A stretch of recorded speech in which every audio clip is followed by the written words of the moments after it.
এই যে বিশাল বিশাল গাছের গুড়িগুলো দেখছেন, এগুলো শুধু কাঠ নয়, এগুলো যেন মিরাজ ভাইয়ের জীবনের সংগ্রামের প্রতীক।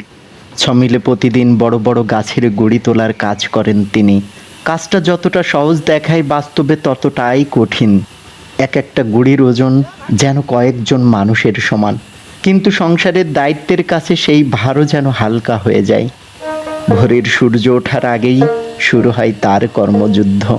কাঁধে হাতে আর শরীরের সমস্ত শক্তি দিয়ে তিনি সরিয়ে নেন বিশাল গাছের গুঁড়িগুলো।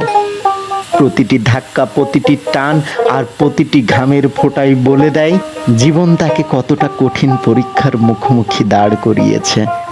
যেমন একটি গাছ ঝড় বৃষ্টি সহ্য করে বছরের পর বছর দাঁড়িয়ে থাকে, তেমনি মিরাজ ভাইও জীবনের ঝড়ের সঙ্গে লড়াই করে দাঁড়িয়ে আছে দৃঢ়ভাবে। তার হাতের শক্তি শুধু কাঠ সরায় না, সেই শক্তি তার পরিবারের স্বপ্নকেও এগিয়ে নিয়ে যায়। দুপুরের প্রখর রোদে যখন চারপাশ পুড়ে যায়, তখনও তার কাজ থেমে থাকে না। শরীর ক্লান্ত হয়, কিন্তু দায়িত্ব ক্লান্ত হয় না। কারণ তিনি জানেন তার এই পরিশ্রমের উপর নির্ভর করছে পরিবারের সুখ দুঃখ, সন্তানদের ভবিষ্যৎ আর ঘরের চুলার আগুন।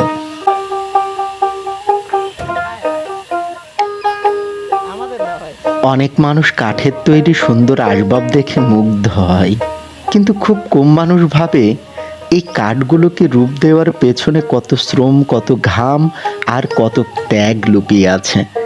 সেই অজানা গল্পের একজন নায়ক হলেন আমাদের মিরাজ ভাই।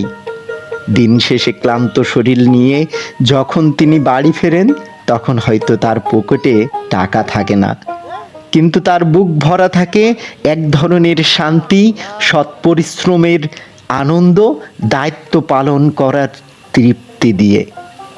মিরাজ ভাই শুধু গাছের গুঁড়ি তোলেন না, তিনি প্রতিদিন নিজের পরিবারের আশা ভরসাকেও তুলে রাখেন নিজের কাঁধে।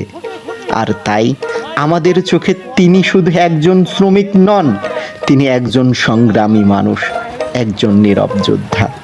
মেহনত মঞ্চ মিরাজ ভাইয়ের মতো নীরব যোদ্ধাদের জানায় অন্তরের অন্তরস্থল থেকে সেলুট এবং শুভেচ্ছা।